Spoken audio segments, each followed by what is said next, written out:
All right. Boom. We are up. What is up, Mr. Trayton Black? Man, palms are sweaty, itching. What are we Yeah. at? 11 days out? Oh, yeah. It's getting close. Yep. 11 Getting real days close. out from the big day for Arlington, Texas, for Texas.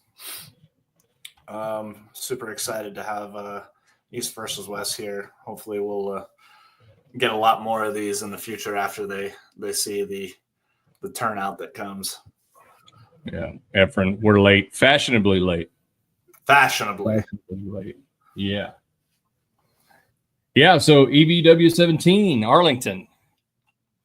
Wow. I mean, there's it looks to be like, if we're kind of looking at it optimistically, it looks like we're going to have a pretty fantastic turnout for this event.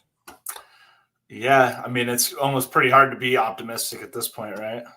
Hard not to be, rather. Not to be, yeah. What do we have confirmed on the page for it?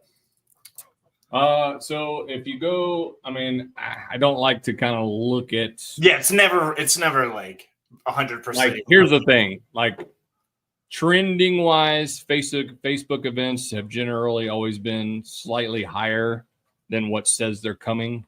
Mm-hmm. So I thought, like, our central region had a phenomenal response with the Facebook event. So I thought it was going to be bigger than the previous year, but it turns out it was pretty much almost identical. What's up, Nick? Nick Adams in the house. Nick. Yeah. So, but the response on Facebook is, I mean, if we can even have, like, say, a substantial portion of that show up, then yeah, that's going to be one. The tournament's going to be really, really great, and then assuming that all these people are going to stay for the next day.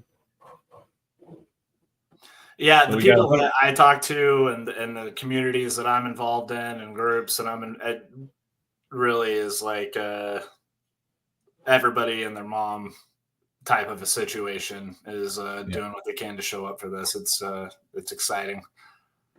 Oh, yeah. So on the Facebook event, we've got 142 going and 201 interested. So. And that's for that. And that's specifically talking about the tournament, right? Well, yeah. I mean, I think so. It's kind of one of those things where we didn't want to, like, create an event for the actual event. So we created the event for the tournament. So I think some of those people may be kind of like, okay, well, maybe I don't plan on pulling the tournament, but I'm taking it as I'm going to go to the actual main event, which is great too, So either way, yeah, the response. I know we were looking at ticket sales were doing well. That number of available seats is slowly getting smaller, and we're looking at probably filling up the rest of that with people that show up, because we know a bunch of people. Y'all know where any shirts for sale on site? Yes, they will have merch on site for sale. Yeah, they'll have EVW shirts and all that kind of stuff. I think they were actually looking at doing some other kind of stuff too. So all that'll be on site for sale. What was I getting at? Lost my train of thought. Well, one of the anyway. Oh yeah, people that said they were coming, but they haven't bought tickets yet. So we're coming to pull the event, but we haven't got our tickets yet. So. And how did the hotel situation work out? I know that the main hotel by the time I looked at that was already sold out, sort of a deal. So we had they gave us a block, and we had a block for like the general public, and then we had additional block for athletes and stuff like that. And we had a deadline essentially we sold what we needed to sell out of it in order to meet the required amount. Yeah. But basically the time lapse. So That hotel does have rooms available if you want to stay at the host hotel, but it's going to be like $300 a night. You know, that's the typical rate for that weekend. And so we hit our number that we needed, and then the time ran out on the link. So then we opened up the other hotel. It didn't take long for that one to sell out. It was a little bit cheaper, and then I think the Spark is the last one we have left. All right. And I think they only had like Saturday nights left. Gotcha. Yeah, so we had like 3 different blocks and 3 different hotels, and pretty much they're all booked up. Well, that's I think it's gonna end up being awesome. I think it's gonna be a great turnout. I do want to talk about the matches because I'm looking at them now and I'm like, it's really interesting. So it's not a lot of huge matches per se, but there is a lot of opportunity for upset. A couple of them that I'm looking at, the Cody Wood versus Joseph Moranto. Yeah, let me bring that up. Let me bring it up. Where are we at here? Here we go. And come on. There we go. Yeah, so we saw Joseph at KOTT just recently against Polanco. Mm-hmm. And then, of course, we just saw Cody Wood's performance over at Knuckles Up against Hellboy. Cody Wood is like, I follow him, not super hard, but I follow him pretty close. And the dude's dedication. Oh, yeah. And how hard he is working. I mean, it's pretty unparalleled. But then you got Joseph, who not very many people knew when they saw him the last time, but a lot of people know now, trains under John Brzenk, and he's also going to have John Brzenk there with him. A student of Brzenk, which I think this is going to be a banger of a match. Yeah, so obviously this is going to be an inside war, right? You'd think 100%. Yeah, but a little bit like, I don't know if I can remember correctly. So you're both inside pullers, but Cody seemed to be slightly more of an opened up, huge side, like more. I wouldn't say like opened up, but a wider side pressure with his hook. And Joseph against Polanco, those guys were like just super curled up, real close together, you know. Let's take a look real quick. We'll just he's got a highlight video in here. Yeah, let's pull that up because I know he did that highlight video, and from what I could tell, like he's not like super inside, real close, but like a ton of side pressure opened up, you know, slightly opened up, kind of like since like you would be a little bit. Break up. Break up. Yeah, I mean, that was kind of a top roll for the slip. But can you hear that on your end? Yeah, I can hear it. Is this adjusting it? I think so. Yeah, here we go. Here's center. Come on, guys, good match. Maintains foundation. Yeah, no, that's Yep. See how that's just a ton of like more of like a hook, more like a drag, right? Not just super inside. Yeah, there's some top roll there. Here we go. Maybe he plans the top roll. Maybe he knows Joseph's gonna hook. Position if they're in them. Every little angle matters on these tables. I don't know, man. 100% is going to end up inside with Joseph, though. Yeah, he's going to take it there. He wants it there. He's going to take it there. It has to. But that'll be a good one. I'm super excited for him. I know recently he's dealt with some weird things in the arm wrestling world, but. I mean, he just can't catch a break, can he? No, he can't. But, that's the difference between people that love arm wrestling. He does it because he loves arm wrestling. And while obviously it would affect everybody. It's not going to hinder him from stopping arm wrestling. And now he's got one of the opportunities that every arm wrestler wishes that they could have. So time to show out for him. That'll be a good match, man. That'll be a super good match. Well, I don't think there's no indication that he won't be getting paid from this event. So I think he's going to be all right. Yeah, I think he'll be in a good spot for this one for sure. Yeah. Okay. What else do we got good on here? There's actually quite a few. What do you want to talk about next? What we got? The next one I got in the queue is the Chafee and Georgie. Let's bring. I've been reading a lot of talk about this one. Yeah. And I think that this is dependent upon which Dave Chafee is going to show up. I've been reading a lot about him and that he's healed. So he's been kind of dealing with some injuries, not injuries, but been pretty broken for quite some time. And, from what he's been saying is that training is going great. Everything feels great. And so, you go back to, what was it? I don't remember what year it was, but him and Saplinkov, there's no doubt that Dave Chafee has the ability to win this match. But I would think that on paper, it looks like, Georgie takes this through and through. Georgie is very consistent on how he shows up. You know what he's going to do. You know where his strengths are. And he's a fucking powerhouse. So, yeah, which Dave Chafee are we going to get is what he's saying. What he's saying about himself and how his training is going and how he feels. If all of that lines up, we might have more of a match than what people are talking about, honestly.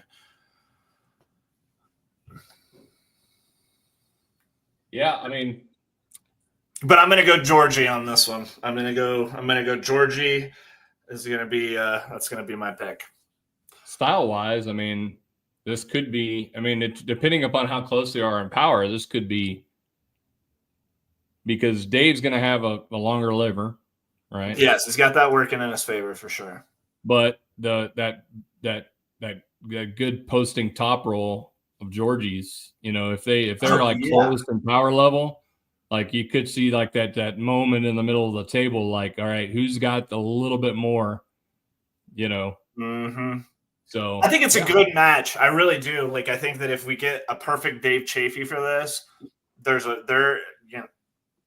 we could see, and that's what I was saying earlier. There's a potential for upset here. I think that a lot of people are going to go Georgie on this one, without question.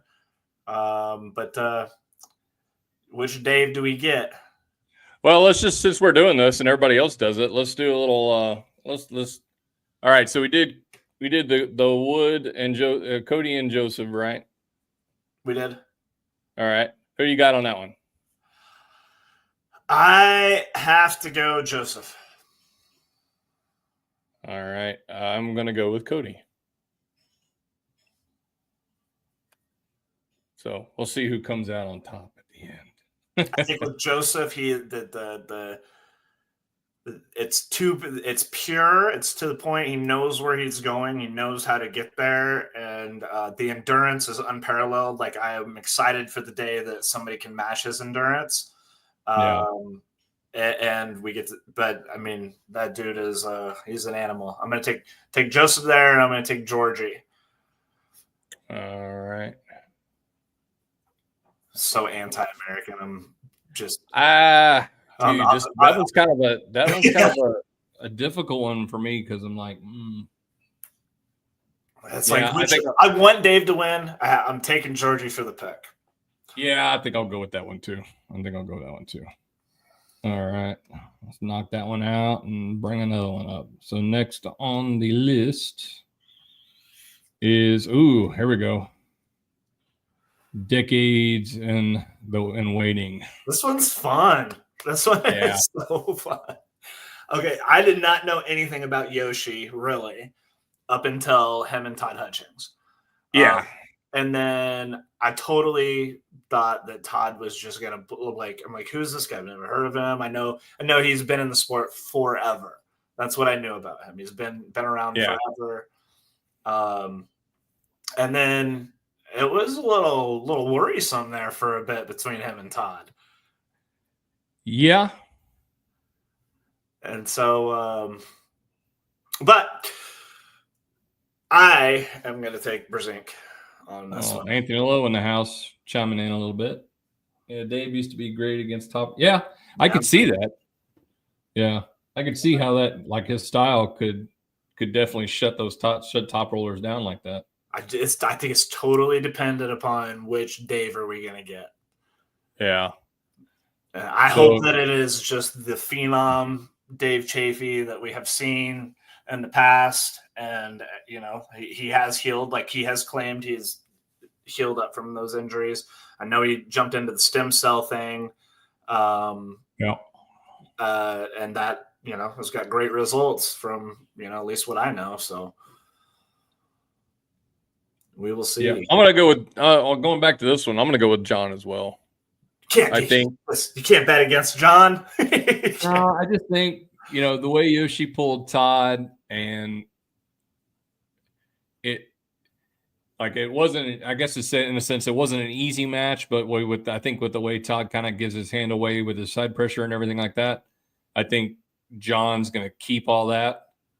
And it might be a slower match, but I think John's still going to be able to contain and move that hand sideways. So yeah, I'm thinking you're right. I did see some videos, not to discredit him. I did see some videos where it looked like he was suffering a little bit from some practice pulling, and well, you know, Ingen actually in his interview, Ingen talked to him about that, and he's like, Ingen kind of was like, "Look, are you fucking with everybody right now? Like, is it like you know the camera's out, so you're all like, oh yeah. You know? And you know, he explained. He goes, "Look, it's obviously not easy getting old. Sure. Yeah, things don't recover as quickly, and his training at home is different from his rest. But like he's like, he kind of went into explain and how he'll work in those different areas that often don't feel good. Oh, right? Okay, smart. Yeah, to kind of, and put in work in those areas that don't feel like, so you're a little bit opened up or spread out or something like that. Yeah. And of course on camera it looks pretty bad, but like I think he basically said, he goes, once I take my time off and come into the match, like that'll be fine. So he's like, no, it really doesn't feel good. Yeah.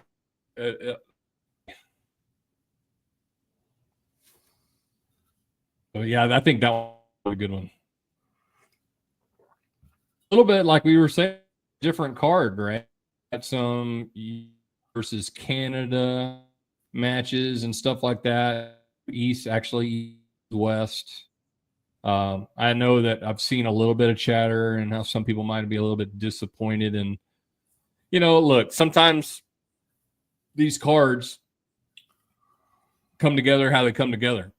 And it's not always a perfect situation. Like, I know that, there was one or two matches that were lined up that were big matches and just didn't happen for one reason or another. I think, I think Artem was Morzov. He was slighted to pull again, and obviously he got hurt. So that's a no-go. And there was a match that didn't come through for this one due to some family issues. So that would have been another, big East versus West match and stuff. So, but here we are, East versus West with Cody Merritt and Prudnik, left-handed. I mean, I'm taking Prudnik. Yeah. I got God, the thing is like you see Cody Merritt compete, and he's really, really good. You know, he's gonna take the tournament in the USA any day of the week for sure. But then the world stage, we just haven't seen anything really from him. Yeah, Well, it has been proven to be different, right? So sure. you've got your levels, and with East versus West, it's proven that there's what we thought was already here is really way up here, and now, like, not to discredit any of the guys, but like you said, it's kind of a it's a good way to put it without trying to be like insulting to those guys. Like they're the cream best. of the crop They're the of that particular level. They deserve to be there. Yeah, for there's sure. just another one. There's just another level. Yep. Yeah, taking Prudnik there. I'm also, one of the things that kind of excites me about Prudnik is that I would like to see him get back up there with the top, because how much fun it was for him and Devin. The leading up to that match was so much fun. I mean, well, yeah, he's a performer as well. Yeah, right? So, like his that's what he does. So good. It was so much fun. I enjoyed that. I enjoyed the hell out of that. So I would be very excited to get him back into the running. Oh yeah. Yep. So Prudnik for me on that one. Yeah, I'm gonna go with Prudnik on that one too. I think he edges up a little bit, and just maybe just because on this guess, I really haven't seen, like you said, I haven't seen Cody pull too much as of late. Like, so I really can't like give my opinion on that one. So yeah, I think the last one I saw him at was the John Brezink Cup in Utah. And which is like you said, that's hard to gauge that, right? When you're pulling, right. You got to see him pull with Tullier. Yeah, but I mean that's kind of weird too. Like, right? So you're there's a weight, the gap and weight, a huge gap in weight there. Massive. So all right. Well, here's gonna be a one that's got a little bit behind it. Yeah, this is cool. Jocelyn Brisson and Sarah Bachman. Mm-hmm. Well, now this is like two U.S. girls. I mean, there's a Canada and a U.S., but then Sarah, she hails from Sweden, so in a sense that that's kind of a East versus West in a way, depending on how you paint it. Mm-hmm. Yeah. But obviously, we just saw Jocelyn here in Texas at the Central Region. We did. Her forearms are absolutely incredible. Oh, dude, she's a beast. Unbelievable! I couldn't believe it. Yeah. I was like, and typically, I think she would have like pulled a lot more people, like an after pull and stuff like that. But with the possibility, this wasn't announced at the time, but with possibility, it may or may not have been. They may not have known about it. But the possibilities on the horizon, like she didn't want to get too much in the mix with a bunch of people and something unfortunate happened. Yeah. So we saw these two in the round robin for one round. I think it was last year. How did that go? I don't remember. So I want to say they saw each other in like maybe the third or fourth round. With the ladies that were there really wasn't like those two ladies were the top. So kind of leading up to that, they really didn't have any kind of they didn't have like a real strenuous match with anybody. So you could probably argue that they were pretty close to being fresh in a sense. But it was only one round, and Jocelyn took it to claim the number one spot in North America right-handed. So the question is going to be is, what's that? I said interesting. I did not know that. Yep, Jocelyn took it. So the question is going to be basically how much has Jocelyn improved since then? And same thing with Sarah, right? So Sarah's been doing a lot of training with Gabby, which is Gabby is a bigger opponent as well. So There's no video of this. of what? Jocelyn. Yeah, that match itself. Yeah. If you go to Sarah Bachman's page, she posted a little highlight, and that match is in there. Okay. So like gearing up for this match, I think she's got like a little highlight reel and progress and stuff like that. And this match was in there On YouTube, or is this like a Facebook? Probably you probably find it on Facebook. Okay. Sarah Bachman. But this is going to be a good one. I think. Yeah, I'll look for that one. Who are you gonna take for this? I mean, I'm gonna I guess in a sense, no disrespect to anybody, but I'm gonna go with Jocelyn.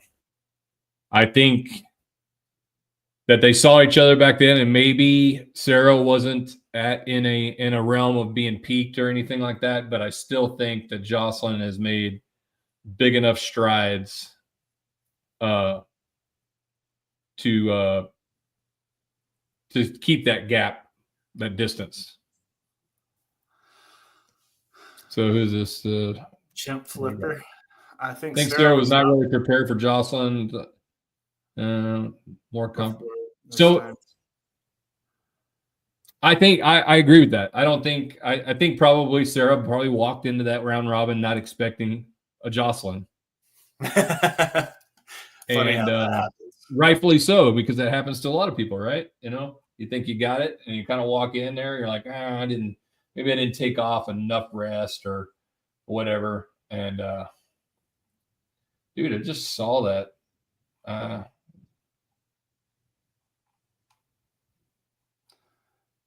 Maybe. So what is the weight class for this one? It's a 155 plus. Okay, so there's no weight class basically. I'd like to know what the weight difference is, because then that also makes me think about, Sarah is really riding hard on this. I'm thinking it's consider the open. Yeah, open.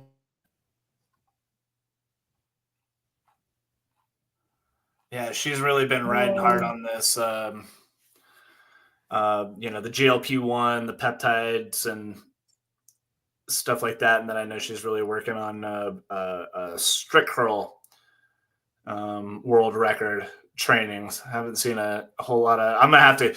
All that said, I think I'm probably gonna have to go Jocelyn on this one too. I think that because I watched Jocelyn. I was standing right there filming her, and that woman is dialed in and arm wrestling. Not to say that Sarah isn't. Sarah is like a treasure for arm wrestling, but Jocelyn is a beast. I'm gonna keep searching for that video though, and I'll tell you where to find it. Yeah, I'd like to see it. I'd like to know how. Obviously it's different, but I'd like to know how that went. I know. Like I said, I know I saw a clip, somewhere. I just can't remember where it actually was.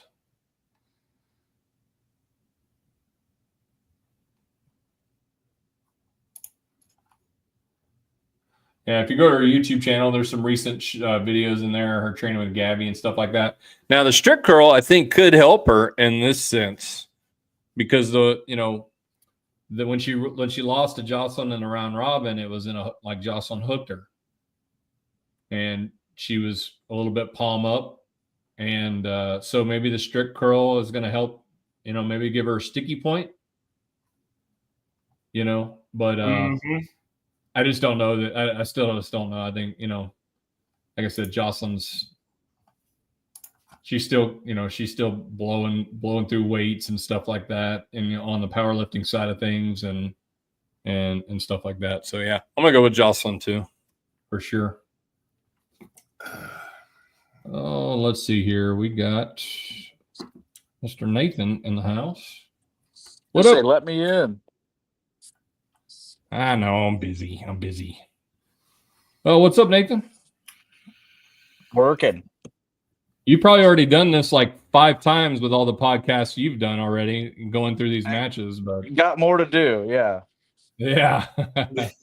This is one that I am looking forward to seeing right here. Yes, this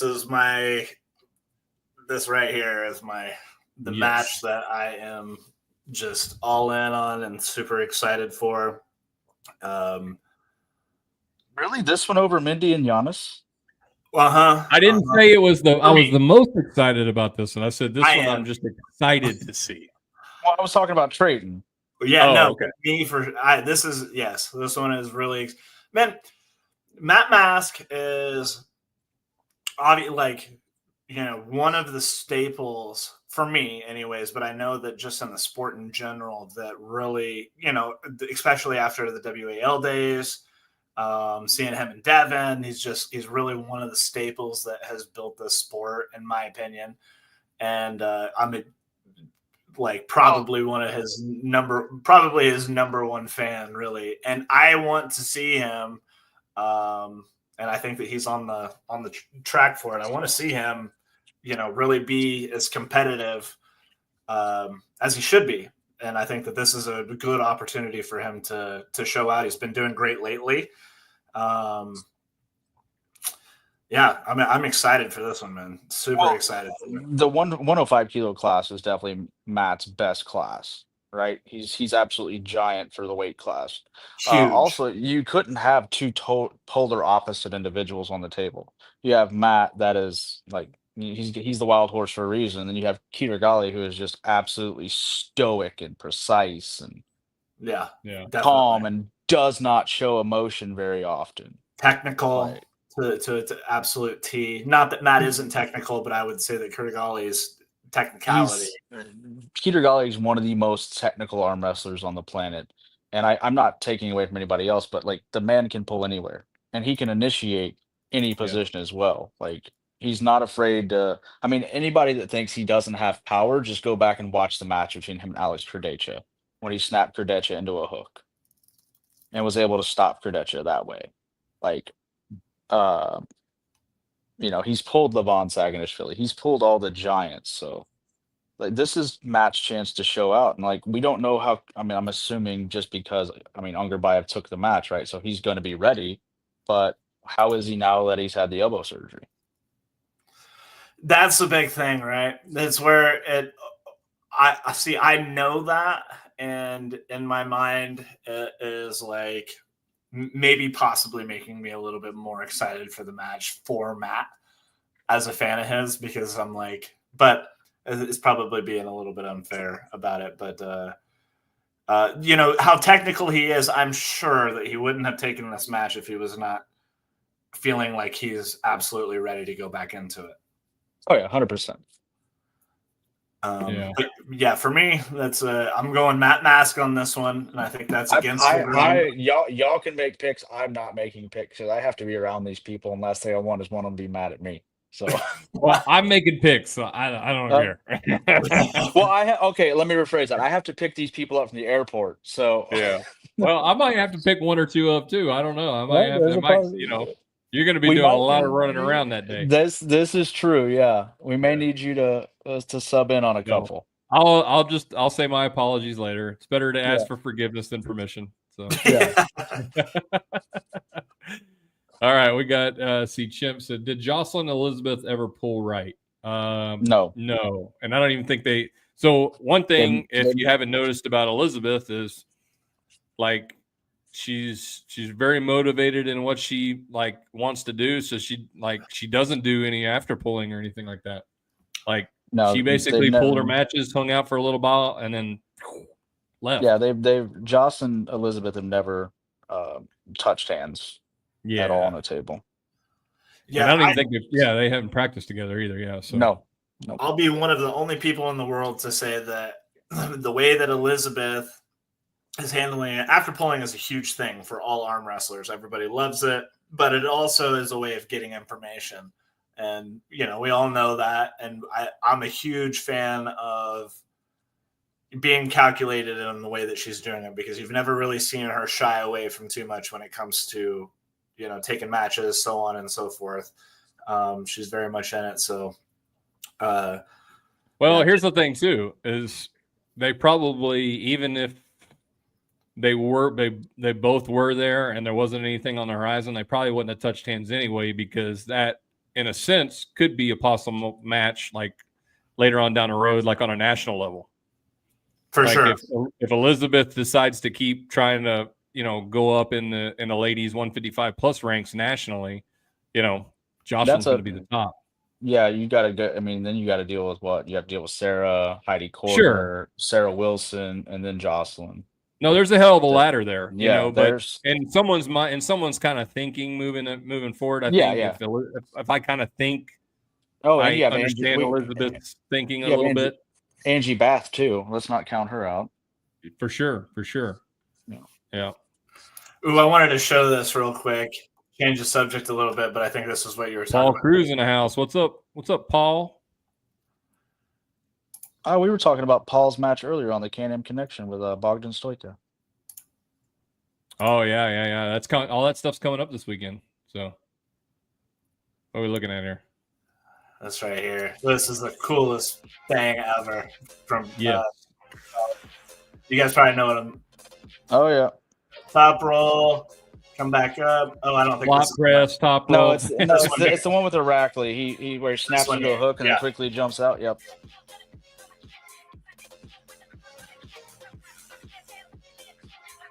I mean, amazing. Boom. As Neil Pickup calls it, the fly fisherman. Is that what he says? Yep. The fly fisherman. Inside to get right back outside. Yeah. Oh man, that was. I mean, it's brilliant if you think about it. Like you're doing a quick bump to the inside, you're blasting their fingers off the back of your hand more, and then it gives you more access to your outside move. Yeah, so brilliant, and then to be able to have you went with Mask, right? What's that? You went with Matt Mask. Yep, I'm going with that Mask. So, do you guys have a bet on this? Let me ask. No, we don't do this very often, so we're kind of new to this. So. I think you got to have. If this is your first one, you got to have a wager on it. Well, the last time I did this, I believe it was with Dustin, and if I had it in here, the hand hoodie. Mm-hmm. I don't know if we made. I think we made a bet on it. Here we go. How about this? I will throw in. How about this? You guys bet a drink, and then I'll throw in a 20 to the winner. Yeah.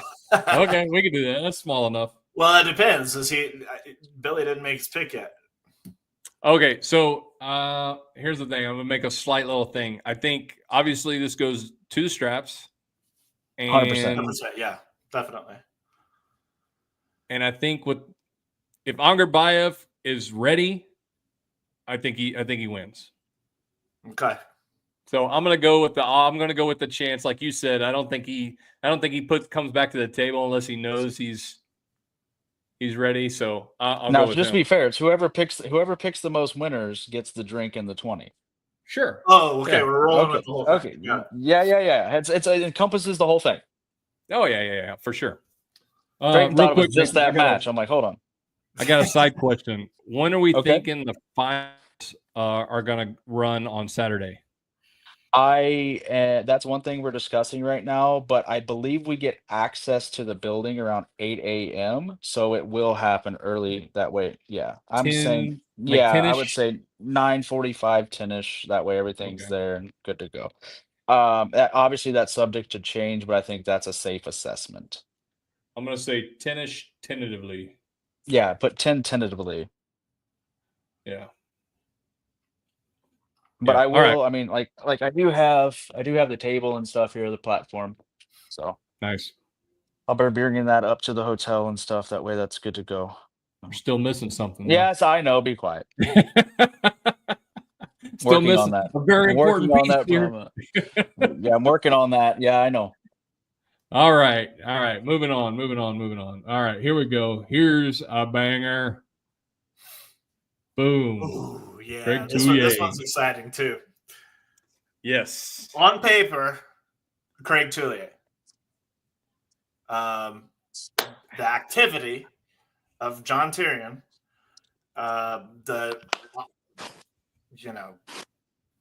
This one's a tough one, man. he's probably heard Well, this. let's look before. at what if we That look at their last opponent, right? So Obviously, they Craig had Corey Miller, I believe, right? Was his no. last? I said last common opponent, which would be Brandon Elsesser. Yeah. Well, is he really though? Is that a good assessment? I wonder. Brandon Well, Elsesser seems like another kind of like a Dave Chafee sort of a thing to me. That's my opinion. But it's like Brandon Elsesser shows up or doesn't. I'm just saying. The reason I say that, I look at it the way in which Brandon beat Craig. He did Okay. make Yeah. it kind of an endurance match, right? And And I you think that's honestly, where Craig fails? yeah, I believe. I'm not saying Craig doesn't have good endurance. I think Brandon won that match on pure elbow integrity and endurance, right? Which Sure. because he top pressed him the whole time. And John's elbow integrity is unquestionable. You know, I don't know. I know I will be in John's corner for this one, and Bob Brown Bob and I have a little bet on this match. So, Oh yeah. yeah. I'd like to know which way you went since you said you weren't going to say. Well, because he's going to be in Craig's corner and I'm going to be in John's corner. So that's so context whoever. clues are there. Yeah, exactly. Yeah. Well, see, here's another thing too. This is I don't know. I get a little weird with this, you know. So like I know so we know matches there, but like like John's like the last match he had was in MAC, right? He just pulled one left-handed, yes, sir. And see, I have a hard time comparing that just due to the MAC table. Well, he also just pulled Clifton Erickson at Montana, right-handed. Oh, that's right. Yeah, he did. Yeah, he did. Yeah, that was that one. Okay. And he won that 3-0. Yeah. So it's not that John can't pull and under those. Oh no, I'm not saying that. I'm not saying that.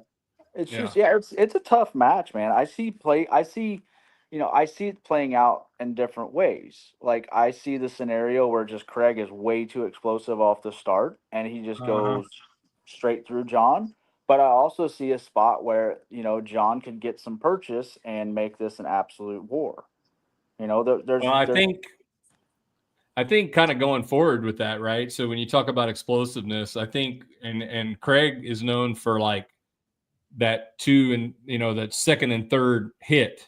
Yeah, right? I mean that second and third hit allowed him to pin Corey West a couple years But back. I think that matters from neutral to his winning side, though, right?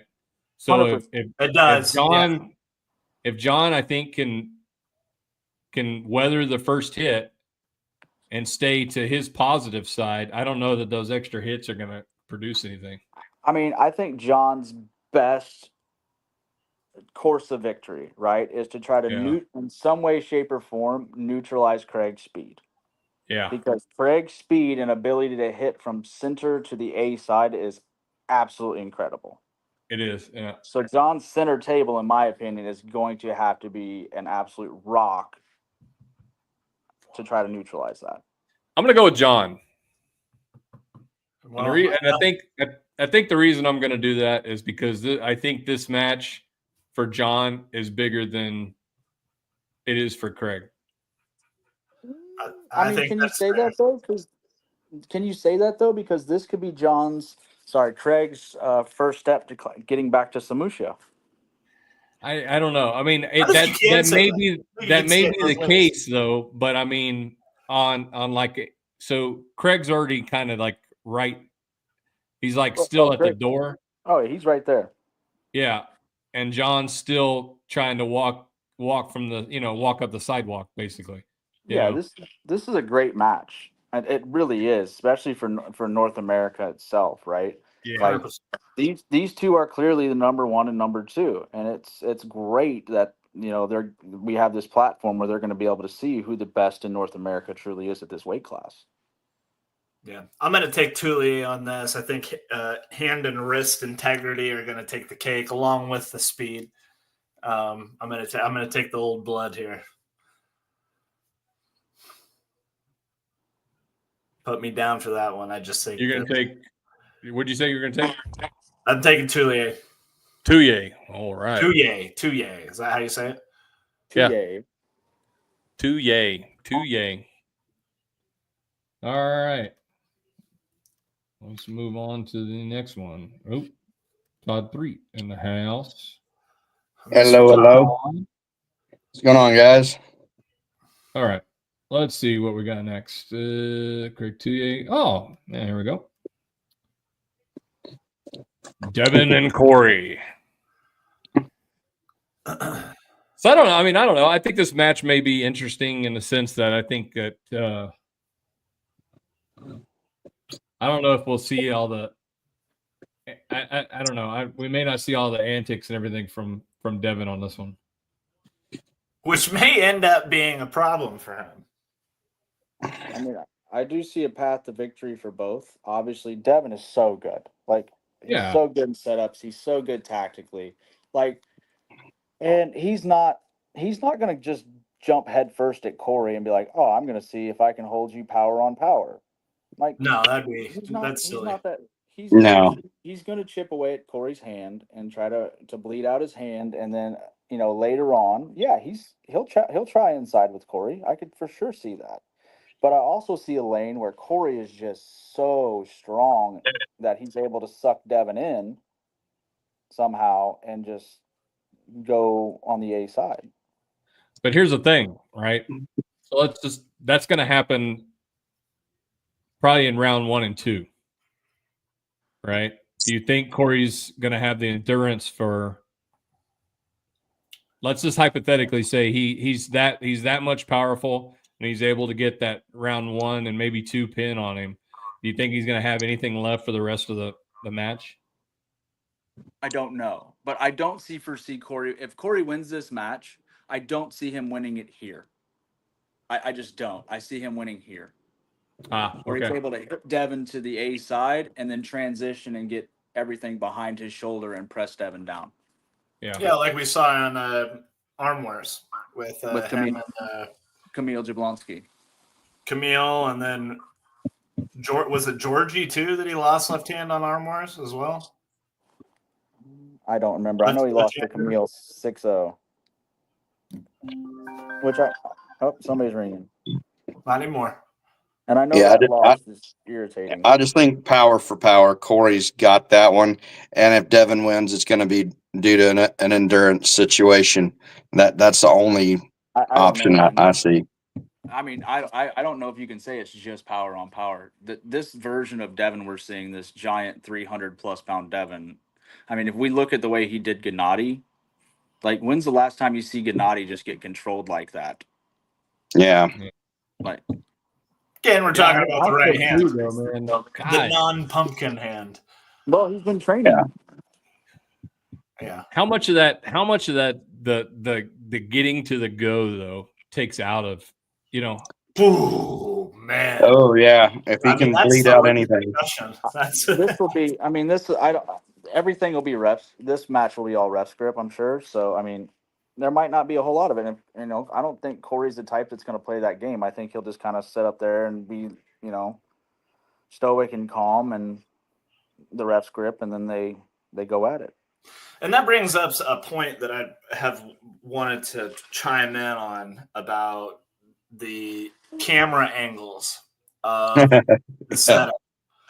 I want to, as a fan, purely as a fan, I want to see the hands. We go back to the Gennady match. I need a nice wide angle close-up view of the hands and what's happening during that time. You see those out, I want to see the hands. I want to see what's happening. When I do see what's happening, I do feel, a lot of people point blame at Devin. I mean, I think that if anything, he's probably lost some fans, especially over the last few pay-per-views that we've seen with him. But, I'm a little biased because, again, number one fan, I guess, of the two Canadians, but I think there's a lot of things that are going on there that, if you had a close-up view of, you'd be able to see. There you go. They're going to start talking crap like they do to me about saying, like, Yeah, I was gonna say 17 is gonna have a lot. You better stop, or they're gonna start giving you crap like I get all the time for supporting the Europeans. Man, I am the most pure blood go America you'll find, but I'm just being realistic. No, and that's the thing too. I tell everybody, I said, I'm objective. I call things how I see them. And I did the same thing this morning with talking about the Arm Gods card. Like so yeah. Devin is today's Ric Flair. I grew up watching Ric Flair, so that's a good one. Nature boy. Yeah, that's a good one. I'm taking Devin. I'm gonna go Devin on this one for sure. Yeah, I think I'm gonna stick that. I think just over the course of the full match, I think Devin's gonna have that one. Yeah, I'm not so sad about it, Billy. Yeah, I think Devin will edge out overall, but I think like round 1 and 2, especially round 1, I think Corey's just going to get straight to power and be done with that round 1. But yeah. So Todd, you're going to take Devin, or you're going to take Corey on that one. I would say Corey round 1 and round 2, but I think as for endurance overall, of course, the course of the match, I think Devin's going to pull it out. Hunter Knopf and Valen Lowe. Well, I'm just going to make because I don't know anything about Valen Lowe, so I'm just going to go with Hunter on that one. Valen's good. I mean, I think this match plays out. If Hunter sucks it inside, I don't see it as being a close match. If Valen can keep neutral to flat-handed to possibly even having a top roll, Valen's in the match. Unless Hunter's just another level of strength, which is a very big possibility. Well, that's true too. Though this comment here, I want this to be a blowout, so Hunter has lots left for Mindy. Yeah, that's a big thing. Taking on another hand match and a big card like this. His other match is going to be that's a hard match. Oh, of course. That is not. That is, even if you have an easy match and you go 3-0, it's still not an easy match against Mendes. No. All right, what are you going with, Trayton? Well, I have been caught with, for lack of a better term, my pants down on these like people that I've never heard of you. So I am looking at right now the best of 5 super match between Singapore's Valen Lowe. Valen Lowe is ranked number 1 overall in Singapore on the right hand, and the Philippines Tan. 10, yep. 10. Ranked number 2 overall in the Philippines. So I'll blow through it real quick, but I'll put it up if you guys are cool with that. Yeah, I know exactly which match you're talking about.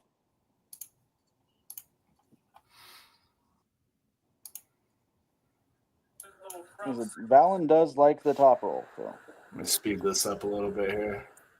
See what we got going on. This is East Side Arm Wrestling.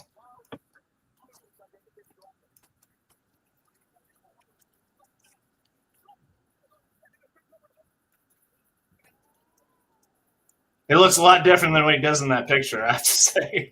I know. That's what I was getting ready to say. It's like as these pictures make him look skinny. It's all get out. He's not. He's pretty little stout looking guy. Yeah, his opponent right there looks like he's yoked. I mean, just big, just thick. But yeah, no, he's not a small guy either.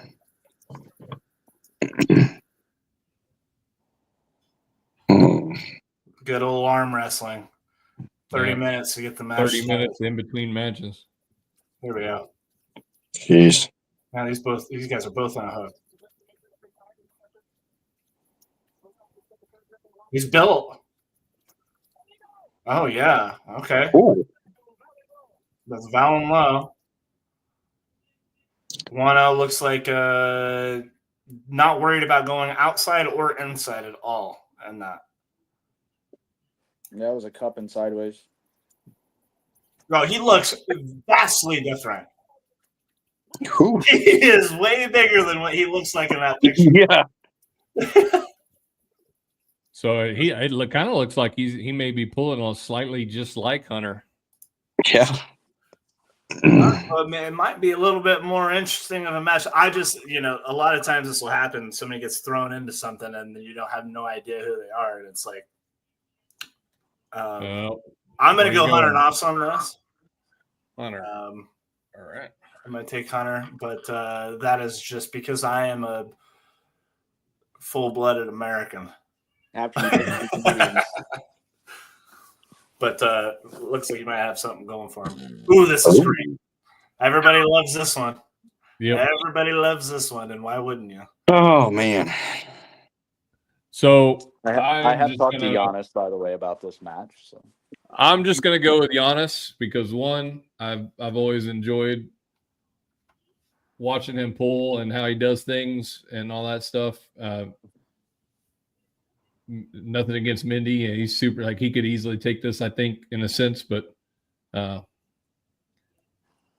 is my favorite here, so I'm just going to go with that.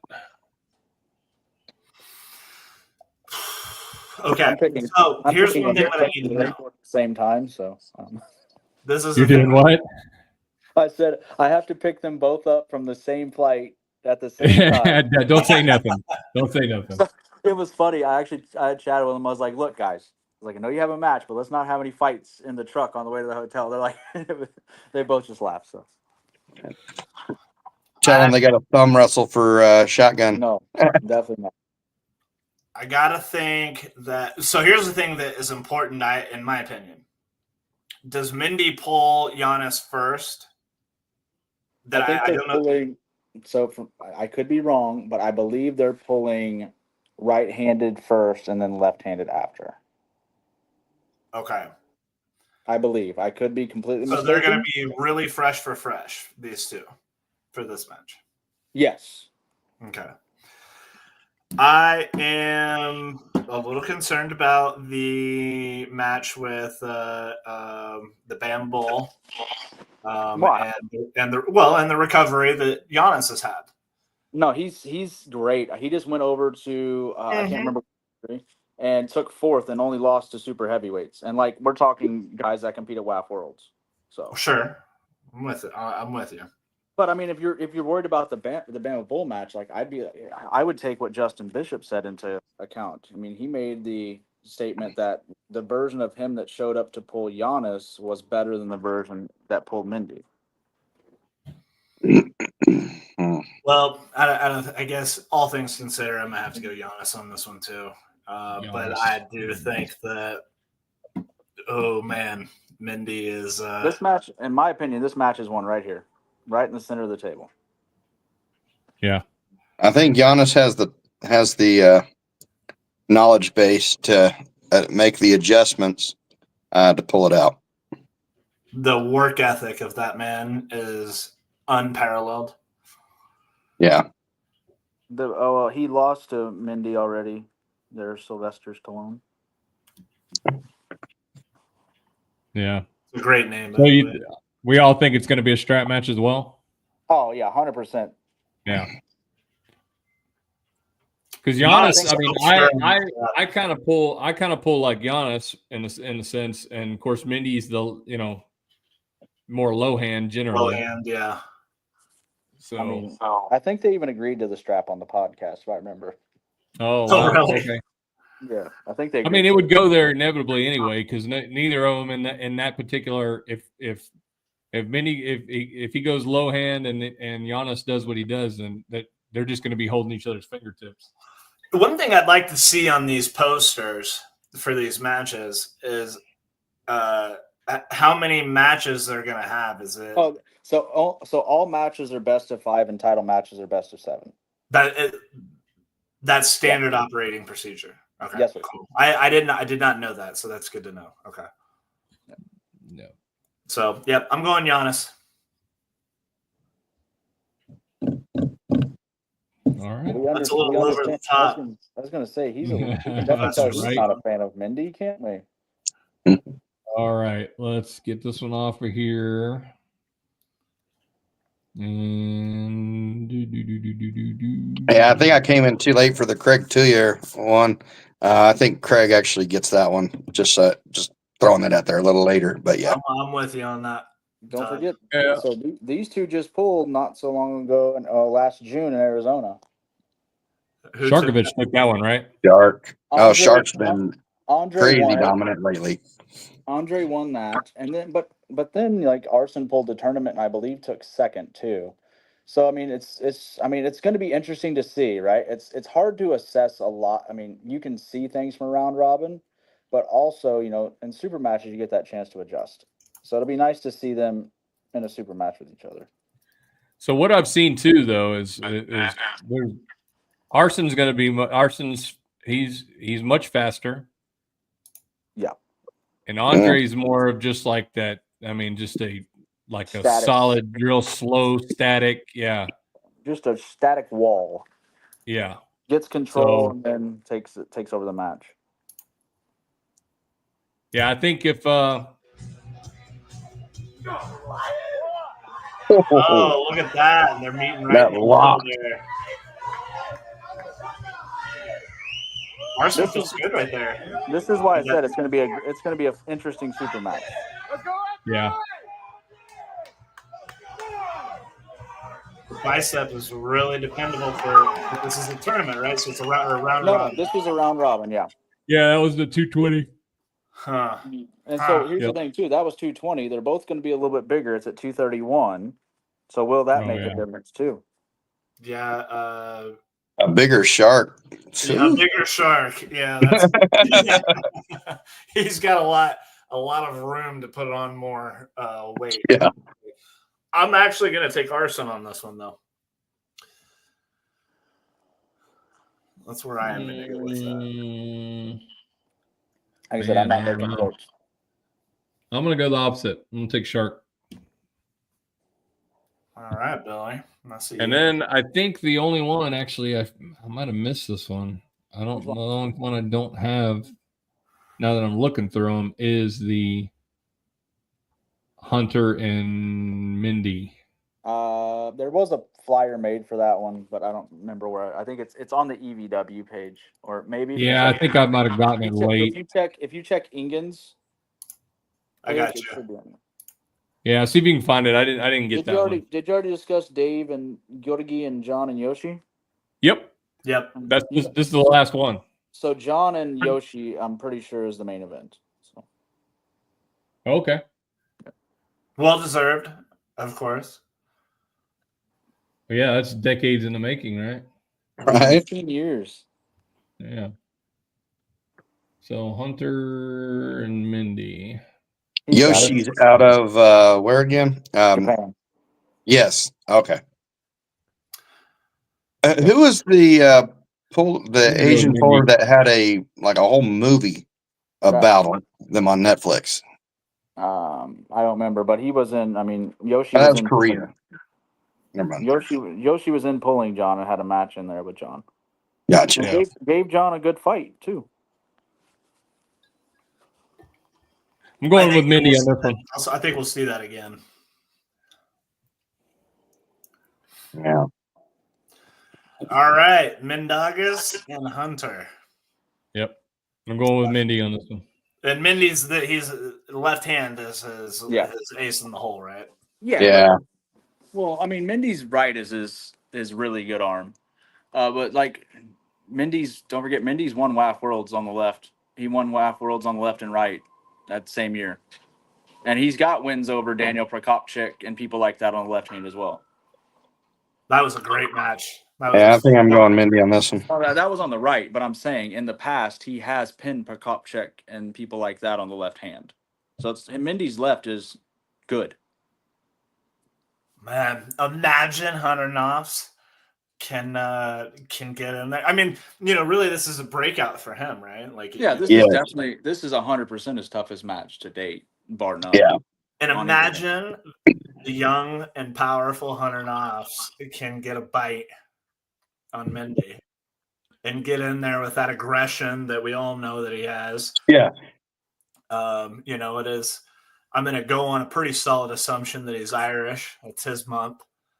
You know, like it's Well, don't forget, Mindy will jump into places and let people test themselves, and he'll give 100%. he Yeah. won't give everything the first round or something to feel different angles, and then he may take a pin just to like see where things are at, and then he makes that huge adjustment, and then But here's the caveat to all this, right? So that's why I wanted to know if, is he going to pull Hunter first or is he going to pull Giannis first? Because the Giannis versus Mendy match looks like most likely we're going to be looking at a battle of attrition in that match. And both of those guys are, Mendy has proven time and time again. Giannis obviously has proven time and time Both again. these guys are really strong out here, right? Uh-huh. And it matters if he's pulling both people. Like, is he going to eat? Yeah. Are we going to give him an opportunity to refuel? I mean, like, and this is not to take anything away from Hunter, but it's just a matter of like pulling two matches like this on the world stage is, that's a bit, it's taxing. That's going to be Right. Yeah. you But also I mean, couldn't have- to sorry, Hunter's deal, what's he got to lose? It's no Right. and Hunter's Like no he's- joke. Yeah, I mean, it does him. I think in this, and I think doing what he's doing here, I don't think he may lose or whatever due to whatever reasons, but I think on this one, like it's like, hey, I'm here, I'm going all in. You also couldn't have two polar opposites either. You have a guy that Right. loves the low hand top roll and the guy that loves to hook. Like it's a stylistic matchup. I'm going to get crazy and take Hunter Knopfs on this one. You're gonna take Hunter? I'm going to take Hunter Knopfs on this one and get crazy about it. I think that I think it's just no Now, doubt. what happens if this is the one that costs you though? That's fine. Okay. That's fine. Okay, I just wanted to ask. That's fine. I just, like Billy said, number one? What does Hunter have to lose? He has everything to gain. Exactly. No doubt whatsoever. Mindy, arm wrestling's a funny sport like that. Like it, styles make matches in the sport, but he has got a battle that he is going to have to deal with before this, 1000%. Yeah, Hunter's gonna come in guns blazing.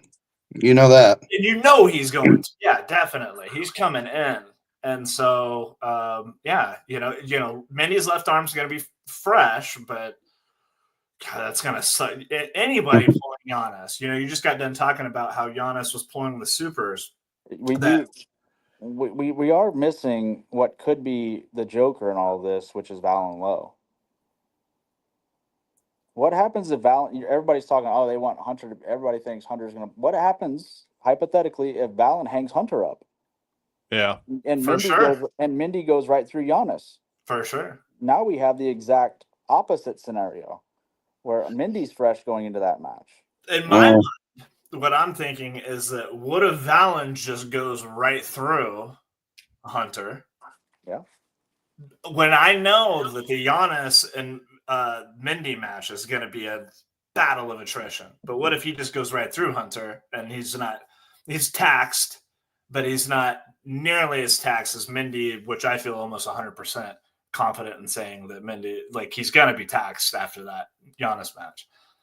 It'll be fun. It makes it interesting. It's going to be fun. That's the risk you take when you run both arms. For sure. I'm going Hunter Knopfs on this one. There's a lot of variables, right? Like there's a lot of those what ifs that keep it interesting, and that's the reason arm wrestling's so great. There's always that what if scenario. What if this happens? What if these two pulled? Well, what if they pulled? What if they did this? You know what I mean? Like definitely, it's exciting. But we have a really fun card. I think this is going to be this event is going to be awesome. I think that the tournament, especially for us Texans, is going to be amazing. The pre-tournament, the prelims, the prelim tournament. We'll put it that way. Yeah, that's Friday. We're tentatively start time 6 p.m. We're doing weigh-ins from 3:30 to 5:30 on Friday, and we're also doing early weigh-ins. You can check the flyer on Facebook. 3:30 to 5:30 on Friday for weigh-ins. For weigh-ins, yeah. And then there's also early weigh-ins. Billy, didn't we say 5:30 to 7:30 on Thursday for weigh-ins? No, We Or is did it 4:30 to 6:30? Yeah, 4:30 to 6:30. And 3:30 to 5:30.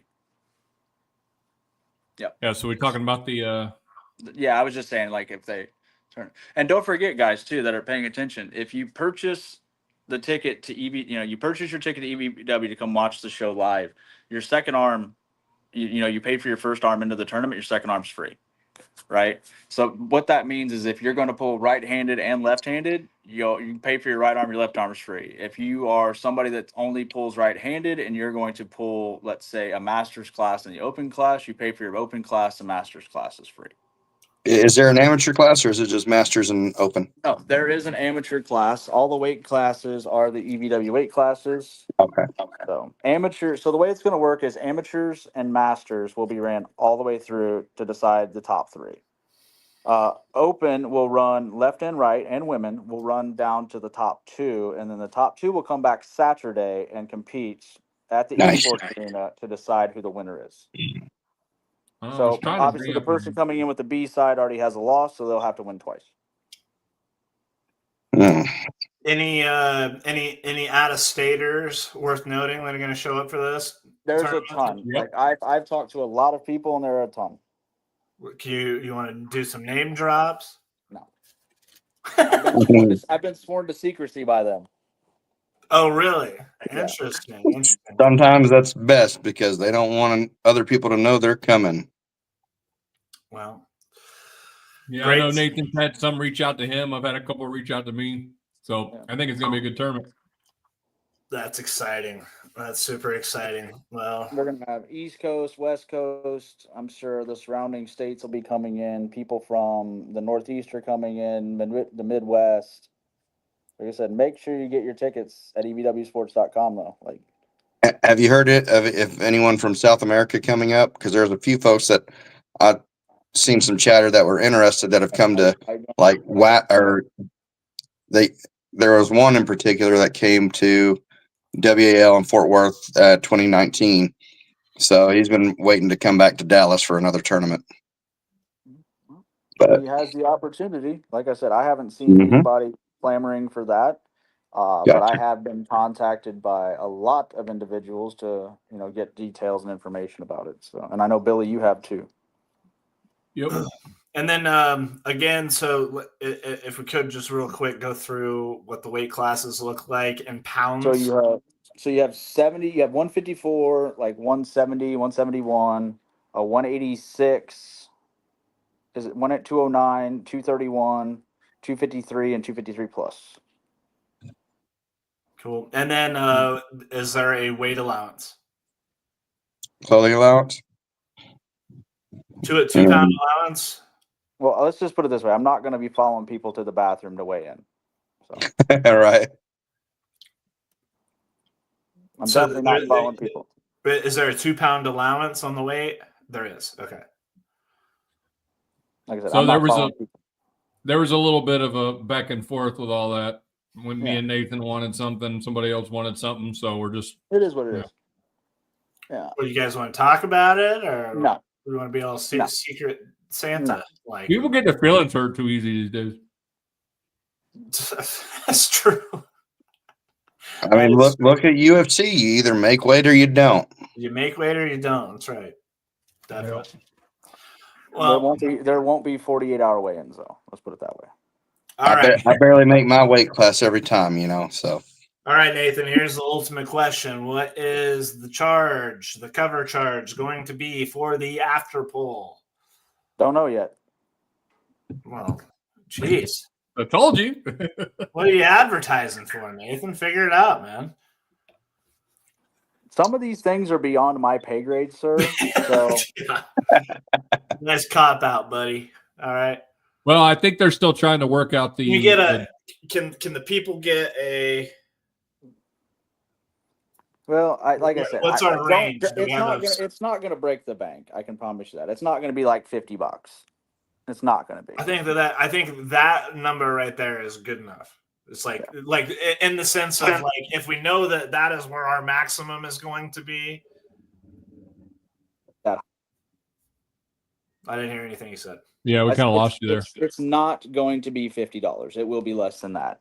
Okay. I don't foresee it being 40. It'll be less than that. 49. That's beneficial enough. Yeah, but like I said, it's not going to break the bank. We're working right now finalizing stuff with the hotel for food and stuff like that. For the event. So that kind of stuff will be included. That's kind of the kicker on the not knowing, right? Because Yes, sir. I mean, we could just say, hey, it's going to be $30 to get in, but with the food and beverage that they're trying to get provided along with your ticket, you know. Yeah, that's what everybody's thinking about. You know, No.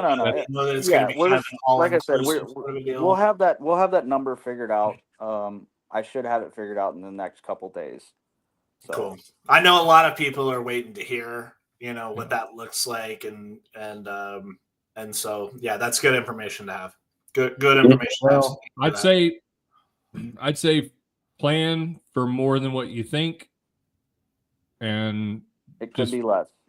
Be there, you know, because I'm telling you, you know, like one thing we've stressed, and like we got to make this good. Texas has to make this good. Yeah, because and I have no doubt that we can.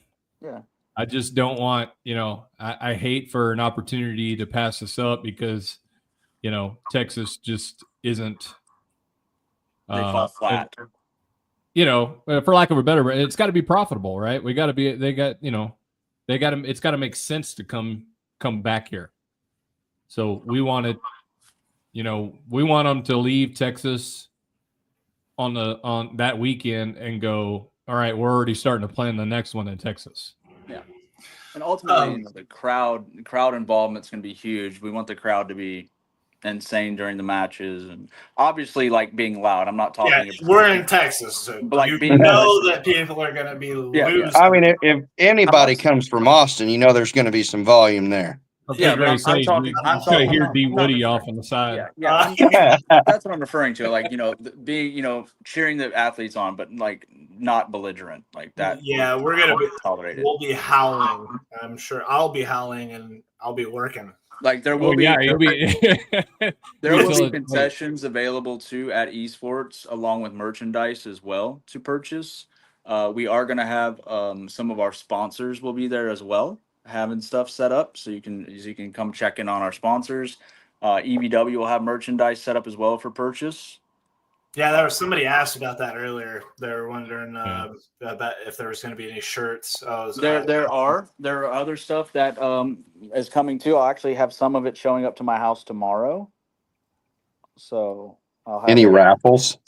Yeah, actually, yes, we're doing raffles. That's going to really, be yeah. Raffle off a spot for a shot at a spot on the card. No. Can you imagine how many people would be taking out loans to try to buy tickets for that shit? Billy is aware of some of the stuff we're raffling, and trust me, you're going to want to buy raffle tickets. Yeah, we talked about that on the last podcast. Yeah. I can promise you, you're going to want those raffle tickets. No, Josh, we just talked about that. Yeah, so they're going to be EVW classes. So there is a 154, and there's a 187, 209, 231, 171. Oh yeah, 171. Yeah. 209, 231, 253, 253 plus. Yeah. So if you want that in kilos, it's 70, 77, 85, 95, 105, 115, and 115 plus. Hey, I'm not making weight for this tournament either, so I'm still seeing if I'm even able to come up. Unfortunately, I got a few things. I can literally make 77 kilos with like a 1 hour water cut right now. Yeah. Well, you know, that's one thing I wanted to point out is, you know, not to like exclude you on this, Todd, you know, for there's no reason or anything, but like myself, Trayton, and Nathan, you know, we're talking about this not just to, you know, essentially pump it up, which is what we want to do, but all three of us are actually directly involved in this. Oh yeah. You know, to make sure that, you know, we want to be a part of it. We want to make sure that, you know, they want to come back to Texas. So like with me and Nathan taking on huge tasks with EVW on the ground, working on hotels and stuff like that and other accommodations. Then also me and him taking on the task of the tournament. And then myself and Trayton actually running cameras the day of for the event, stuff like that. So we're all like heavily involved to try to make sure that this really just, Heck yeah. shine. So, yeah, super pumped about it, man. It's gonna be it'll be a really great time. I think everybody else is super pumped about it. I think it's going to be massive. Well, it's an opera. Like Billy and I have said, I can't say we've said it 100 times. Like, when are people ever going to get the opportunity to have it like this in their backyard again? Right. Right. Like, you have the opportunity to where you have to go a couple hours and it's in your backyard. Like, typically you've had to travel to Florida or Atlantic City for something like this for the last. Well, let's not forget that's still new. Like, if you wanted to see one of these things, a year ago, you were flying overseas. Yeah, right. Yeah. So, and that's the thing. It's not it's not a given, right? So if you're thinking, oh, well, I'll just come to the next one next year. I mean, if this one isn't good, there may not be another one, and you may have to travel out. So, absolutely. And that's the thing. If Texas alone comes together, we could blow this thing out of the water. Just oh yeah, just Texas. I'm telling you too, like venue wise, guys, like this venue is the pinnacle. Like with everything that's going to be able to be super done. excited about the venue. I've been there before a couple times. It's going to be. It's a very large, undertaking for the production team. Like, they have their work cut out for them, but they're more than capable. Robert, Adam, they're up to the task. So I mean, it's a monumental task, but every one of these is, So like the big thing is to show up and show out and be like, yeah, this, like Billy said, make them want to schedule this make this an annual trip. Absolutely. Most def. Like, there's this, because I know there's some really awesome things coming, like really awesome things. Ingen made a post about some really awesome news coming on his page earlier today. Yeah, what was that? I saw something about it too. We don't know yet. Turning to live tomorrow. Do you guys know and you can't share? Huh? No. We have a reason to be very excited. Yes. It's really cool. It's really cool stuff. Like, it's essentially, I mean, I was thinking about it today when Nathan told me. I was like, there's some revolutionary stuff coming. Let's just put it this way. It's going to enhance the viewer experience. Yeah. I'm excited about that. Yeah. Like, drones? No. But yeah, there's some awesome things coming. But it would be cool to have like the NFL camera system. Yes, I thought about that before. Those things are expensive, right? Yeah. But there's definitely some awesome things, and with that, the work Robert and Dexter and Ingen are doing behind the scenes to make everything like the new stuff that's coming out is incredible. Like, it's absolutely phenomenal. Cool, man. Well, I'm excited. I got a boogie, fellas. I can't wait. Maybe we do one more of these before we get running. Yeah, we'll try to jump on next week. I don't know that I'll be able to, but you guys have fun. All right. I might be preoccupado. Yeah. Later, dude. Yeah. So there's that. What else we got going on? One thing I wanted to jump on is Texas State. We announced Texas State. We have a venue locked in. El Paso, Texas. Yes, it's out there. It's all in-house too, though. Yeah, all in-house again, like Lubbock was. So it's a one-stop shop. Get your room. The tournament will be in the hotel. What date is that? November 15th. Okay. Yeah. That's a long ways away for me. Yeah, I'm trying to see if I can. I know it's going to be a lot of travel for a lot of people, so I'm trying to see if I can secure some extra rooms for refs and staff and stuff like that. Yeah, kind of help get some people out. I know that'll be a tough run, but I know it's like, I think it's a little over 8 hours for me.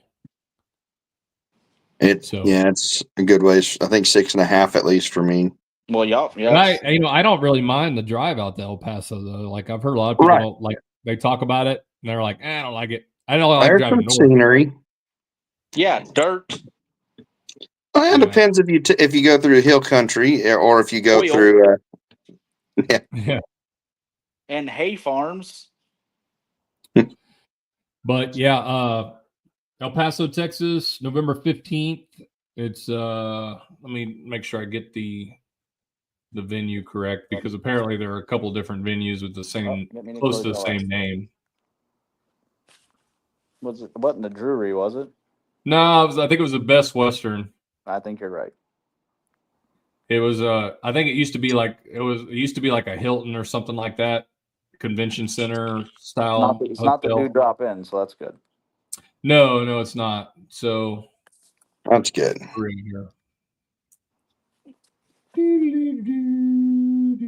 Yeah, Best Western plus El Paso Airport Hotel Conference Center. Oh, so it's right next to the hotel then, huh? Yep. And it's close enough to the airport. They have an airport shuttle, so anybody flying in won't have to pay for an Uber or anything like that. Mark did a really good job securing a bit. So we'll have the main area for the actual tournament, and then we actually have rented out the lobby as well. So right outside the double doors leading into the tournament area, there'll be a huge lobby. There'll be, I think they've got some TV screens and stuff out there, so there'll be plenty of room for people to mingle back and forth if you're waiting on a class or whatever like that. The event room is still 3,000 square feet, so it's going to be plenty big.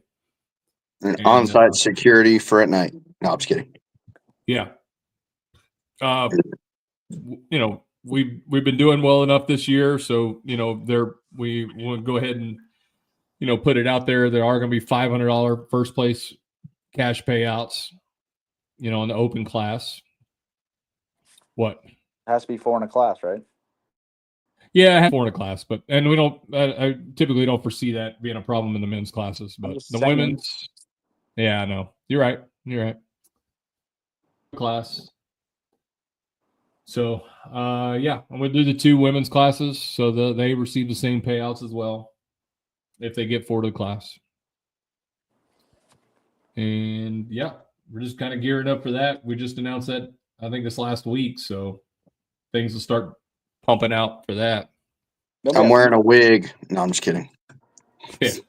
You still got to get 3 other women in there. Yeah. Then we have Eastern's coming up too, right? Yeah. So what we have left for the year is we got EVW March, April. We've got the Northern April 26th in Lubbock again. Mr. Todd 3 there. Yay. Texas Cafe. And after that, May, we roll into the Southern. When's that? We're going to have the Southern region on May 24th, and that's going to be a combo with Corey Miller's Super 64, 176 pounds. That's right. That'll be a fun event. Yeah, that one's going to be huge. And I'm gonna need a nap. What's that? So I'm probably going to need a nap. Yeah, that's going to be a long day for a few. Yeah, that's going to be a day. So that's gonna be a really good one though. We're back at the Well, where we had the 2021 state championship. Nice. So very good venue. June. There's some real close hotels right there. Yeah, June we had what was going to be the PAL Amateur Nationals, but unfortunately due to venue circumstances and stuff like that, Sean moved that back to Mississippi.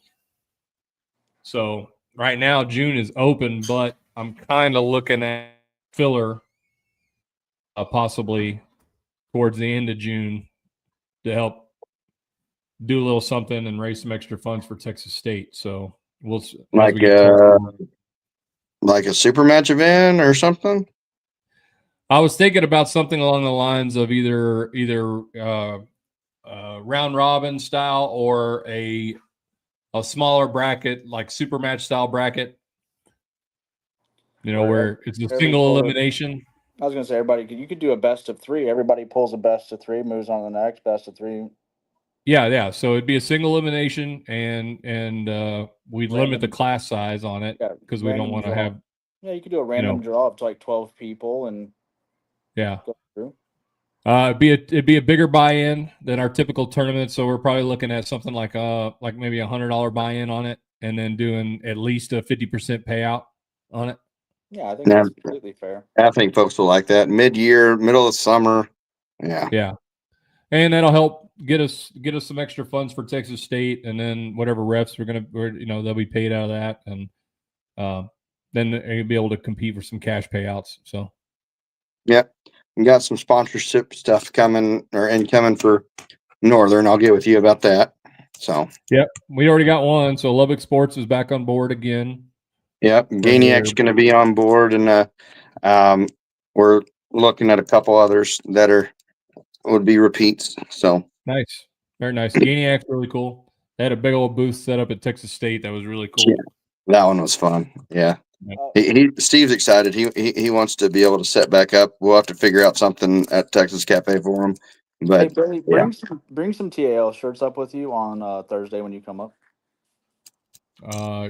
Okay. Yeah, trust me. Bring.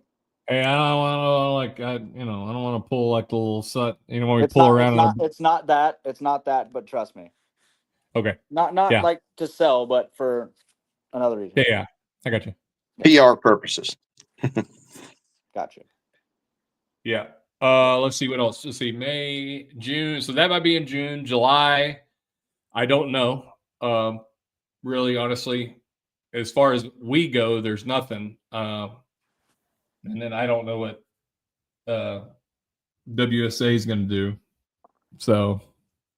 Yeah. Who? I'm just kidding. Yeah, they're still not making friends. So. And cool. I mean, you got the super match event this weekend too. That's happening. Yeah. Yeah, you got that one. And then right now. August 9th, we got our Eastern set. We secured a Harley Davidson venue over in Stafford, Texas, just outside of Houston. So that's going to be a really cool one. And Houston is south, not east, but that's just me. What's that? I still see Houston as south, not east, but. Well, yeah. I mean, Texas is kind of weird. So. Well, it's east of you, but it's south of me. Sure. Yeah. Yeah, so that's in August, and then September and October, and then we just roll into November, Texas State. So. Yeah, south of Houston, there's a lot of. And it still takes 6 hours to get to the southern tip of Texas from Houston. Well, I don't want to go all the way down there. Yeah. Yeah. If anything over like 2 hours in the vehicle, I'm like, oh. Right. Why didn't I fly? I'd rather fly. Yeah. I like flying. Yeah. I don't know if most people saw today. So Sean Hancock already secured the same venue for the North American Championship for next year. So he's locked that in. There's no Big Texan this year, correct? No Big Texan this year. No. Yeah, that one I think could have been bigger, but I don't know. I don't know what happened on that one, but. Well, I mean, some of these I took home some hardware, but yeah. Some of these areas are growing. They're just not there yet. Yeah. Location. Yeah, it's crazy because you got I-40 right there. There's an airport, and there's a lot of, there's some stuff to do in Amarillo. There's a zoo. There's a theme park that's open all year, or the majority of the year. I mean, there's all kinds of stuff. It's just weird, I thought that one would have done a little better, but there's no telling. Well, saturation in tournaments is a topic. Yeah, true.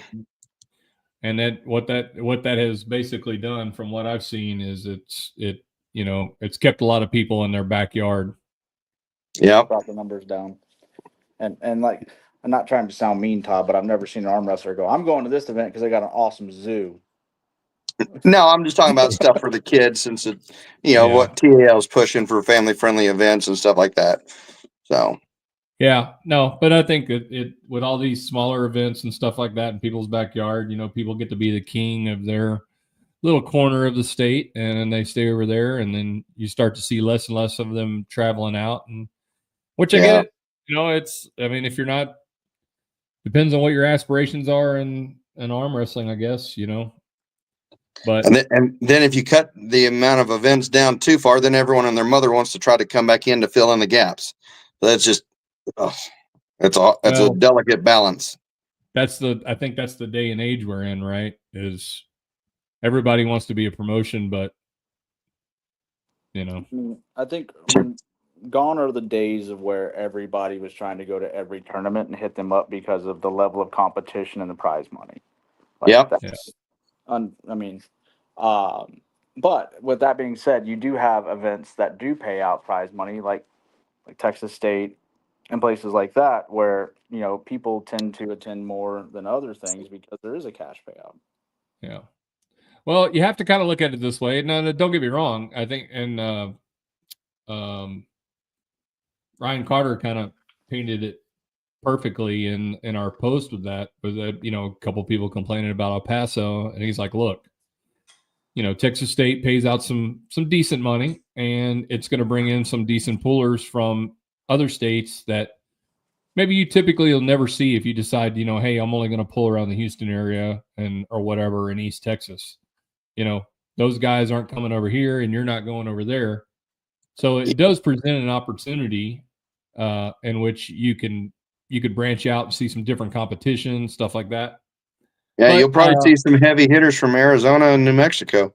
So, well, yeah, I'm sure the New Mexico group's going to come over. I'm sure there's going to be some Arizona, stuff like that coming in to try to get that $500.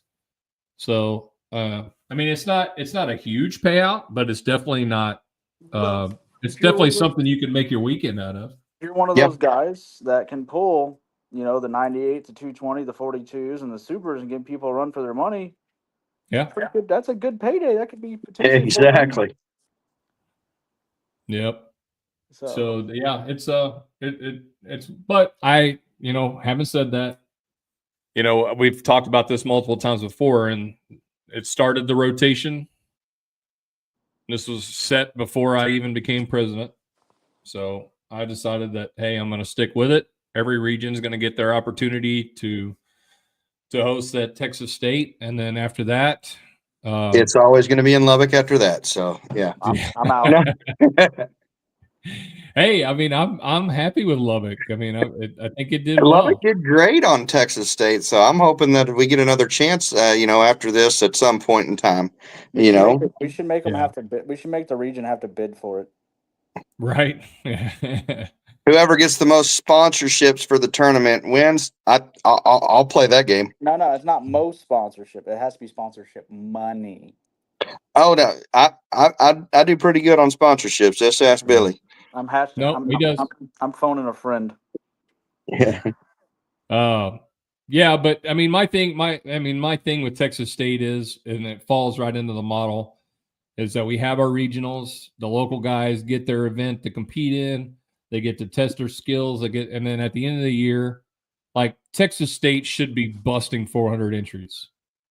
And the only reason I really think it hasn't is we got really close the first year in San Antonio, but it was our first year. Yeah, first year had its And then we had some pull there. We had John Brzezinski and Dimitri that had some pull, stuff like that. But I think at this point, being how we're established now, I think it is location. So much more efficient now than the first Texas State. But we can definitely run a lot quicker than we did then. And so, yeah, it's, like you said, it's just about building it back up, getting that excitement back around it. It's not so much runtime, right? Ultimately, does that have an effect on events? Yes. but it's honestly trumped by a quality of the event, the payout of the event, and the location of the event. Yeah. It's that simple. Like if it's a good centralized location that has ease of access for people, more people are going to be apt to come in. Yeah. I think if you can leave the venue, go to your hotel, take a 3-hour nap, come back, and there's still an additional 3 to 4 hours of pulling that happen. Yeah. But yeah. Well, I mean, that's the thing. I think we've gotten to a point where we run our events. I mean, we could always do better, but I think we've found that level ground, where we've run three over 300 entries in 6 hours, Yeah. and then that's the thing. Given the class separation, and then telling that open class, hey, look, you're not pulling till 3, a minimum 3, and then all this year, the open class has been for the guys that actually did what they were supposed to do, and they came in at 2-3 o'clock. They were already weighed in. They were pulling within an hour, and then their day, instead of it being 6-7 hours, is only 3.5. Yep. And that makes a substantial difference. And at that point, the only thing that's holding up matches at that point is if people are in multiple classes and the brackets are locked. Yeah, but you get around that. That's minimal time. So. Yep. Yeah, but well, don't raffle any more black cards. No, I'm just kidding. Yeah, I don't know. We're still doing free entry if you win your weight class at a qualifier, correct? Yeah. Yep, that's still there. So that's what I thought. Yeah, just rebranding the name of the qualifiers versus just what the name of the region. So I think that's going to help too. I kind of felt we were getting kind of stale with that. Yeah, I mean, I was still getting some confusion. Not a lot, but every now and then I'd get that question: hey, do I have to come to a qualifier to come to Texas State? And so there's still some confusion running around out there. All right, gents, I'm going to jump off here and eat. It's food time. Yeah, we're about to wrap it up. It's been about an hour and 45 minutes. So yep, I'll see y'all. See ya later. All right, Todd, I'm gonna slide off here, man. Thanks for coming on and chatting with us. Yeah, not a problem. Have a good one. And I'm going to side chat you here in just a minute about one other thing. But yeah. Okay. All right. See ya later. Bye.